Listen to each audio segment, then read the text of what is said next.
Pros 2 Preps, PROS, the number 2 Preps, Extra Sports 910, the Valley Sports Leader. Pedro was out doing live shots. Where are you today? What stadium? I was at Goodyear in the morning, and now I'm at Camelback Ranch with the Dodgers because we have the spring training bus tour. So I'm out there getting my reports done early and then come over here and do live shots with the Baseball Tonight crew and Sports Center, and it'll be like this for quite a while, Brad. Bus tours, what do you mean? They have your face on are you John Madden now, or is that? Well, we have that spring training express, the Goodyear Express bus. Oh, sure. It does 2 weeks in Arizona. It'll drive to Florida and then do 2 weeks in Florida. So it started in Arizona this year, and it's a cool bus. It's a very cool bus on the inside. Matt Kemp was on this morning, and he goes, "Man, I got to get me one of these." And of course, Matt Kemp can certainly go out and get one whenever he wants. He can afford a whole dealership. Yeah. Which do you prefer? Do you prefer Cactus League or Grapefruit Circuit? Oh, without question, Cactus. Not just because I live here. Even before I lived here, and I've been here 15 years, but even before, there was absolutely no question. And you talk to anybody who has done both, and they hands down say Arizona over Florida, I would say at a 95 to 5% rate.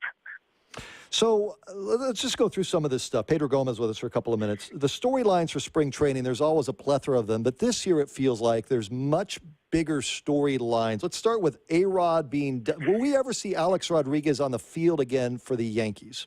There's a lot of people that don't believe that will happen.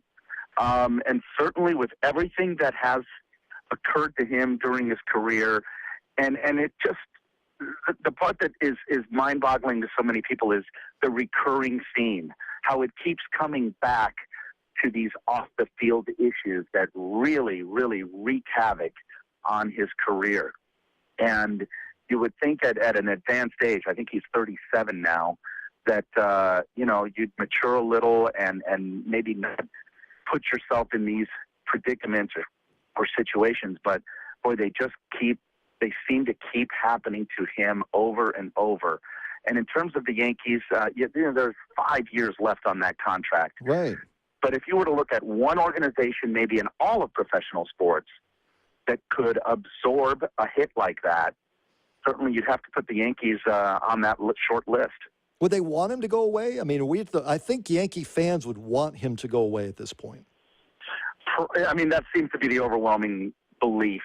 That Yankee fans, the prevailing winds absolutely say that, hey, we're better off without him, so let's just get rid of him. But, it's one thing to think that. It's one thing to do it. Now, whether the Yankees actually could or would go through with those actions, that would be pretty amazing. We know he's probably not going to play this year, or at the very least not be ready until late in the season, maybe August or so. So this year you're going to pay him no matter what. So it makes no sense to do it now. In talking to somebody in baseball the other day, he said, it's the type of thing where when he does come back, if you're the Yankees, you at least want to see what you have right. before you decide to cut the cord, if that's what they decide to do. So that part will be interesting to see which route they go once he comes back. It might really be in Alex Rodriguez's hands at that point. If he shows that he can be a somewhat productive player, he's not going to be the player he was at age 25, but if he can be a somewhat productive player, maybe the Yankees hang on to him. And if not, well, maybe the problems have been too much and they just cut the cord. ESPN's Pedro Gomez with us for a couple of minutes. He's over at Camelback Ranch today as he gets going with spring training. Since you're there, Don Mattingly trying to put all of this together, can he make all those pieces fit in L.A.? Well, the good thing that he has going for him is the fact that he played in New York. He played in the eye of the hurricane, so to speak. Right. Yankee Stadium, George Steinbrenner, an owner who was constantly hovering over that clubhouse. He was in the eye of the hurricane. If you remember, he was the captain of those 1980s Yankees going into the early 90s. He's certainly familiar with what it takes to put big egos in the same room together. He played with Dave Winfield. He played with Rickey Henderson. He's played with the biggest names that there are in the game, and he knows how to coexist with the super star player who needs his own space. And certainly you look at this Dodgers roster, and it's loaded. I mean, just the fact that the first two pitchers, you look at Clayton Kershaw and Zach Greinke, Right. Two of the biggest names in the game right there in terms of starting pitching. You look at the everyday lineup, and you've got Adrian Gonzalez, you've got Hanley Ramirez, Matt Kemp, Andre Ethier, Carl Crawford when he comes back. I mean, it's a stacked lineup of superstars, and if anybody can handle it, it's somebody who at least has experience in terms of how to do it, watching it firsthand and being a part of it, and that was Don Mattingly in New York for all those years. So he definitely has something going for him on that end of it. You know, that story is really good with the Dodgers, but the other team from L.A., that story's even better to me in seeing all the money that Artie Moreno has put into the Angels, and they're the ones that decided to go get Josh Hamilton and put him with Pujols.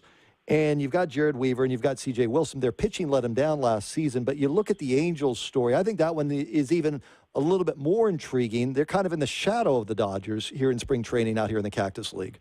They are, and it wasn't really, I mean, a year ago, that was reversed. Right. No, the Angels were they were the big Southern California story, and the Dodgers were way in the background because of the uncertainty with ownership and all those other issues that the Dodgers had going on. But you're right, this year it's kind of flipped, even though they did sign Josh Hamilton.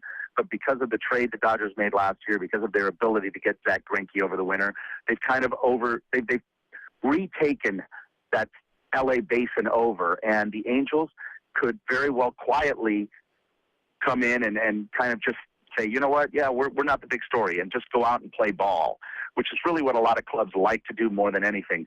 But, one name that you didn't mention there was Mike Trout. Oh, yeah. You've got a team that certainly is a fascinating story. And in terms of going out and getting Josh Hamilton, I think they looked at their 25-man roster, or the projected 25-man roster, and said, you know what, if we could add one big piece, we might be able to do it now. If not, this is maybe not a roster that's going to be able to take the big step forward in the next few years, and we may be looking at really retooling the entire roster down the road, even though Pujols is signed for another 9 seasons. But, we don't know what Pujols is going to bring now that he's on, I think it's fair to say, the back end of his career. That's not to say he's over, but it's after halftime, so to speak, of his career. And so adding Josh Hamilton is basically a message like, it's now. It's right now, this year. Let's see what we can do right now. And I think that's really the message that the Angels have sent both their fan base and the players inside that clubhouse. A couple other questions. Pedro Gomez, ESPN Baseball Insider, joins us. Brad Susmat, Pedro today over at Camelback Ranch as the Cactus League gets well underway. What park do you, if you were telling fans to go check out a game in the Cactus League, from your vantage point, you're at all of them doing these stories, which is your favorite park to go to in the Cactus League?